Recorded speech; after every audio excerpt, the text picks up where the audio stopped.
Dans le port de Najin, en Corée du Nord, soupçonné par la Maison-Blanche de servir de lieu de trafic d'armes entre Pyongyang et Moscou, de nouvelles opérations suspicieuses ont été identifiées via satellite. Le 21 octobre, des piles de conteneurs s'y sont accumulées. 2 jours plus tard, ils ont été transférés sur un grand navire long de 125 mètres. Le 19 du même mois, un bateau de même envergure avait déjà été chargé de plusieurs conteneurs avant de quitter le port le lendemain, et des mouvements similaires ont également été constatés le 7 et le 11.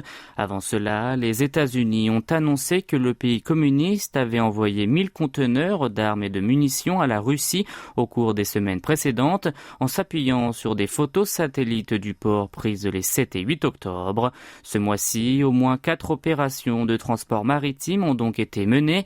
Il est toutefois difficile d'affirmer que ces mouvements sont tous liés à des transactions d'armes, mais l'inquiétude grandit, d'autant qu'ils ont tous eu lieu à l'endroit pointé du doigt par Washington.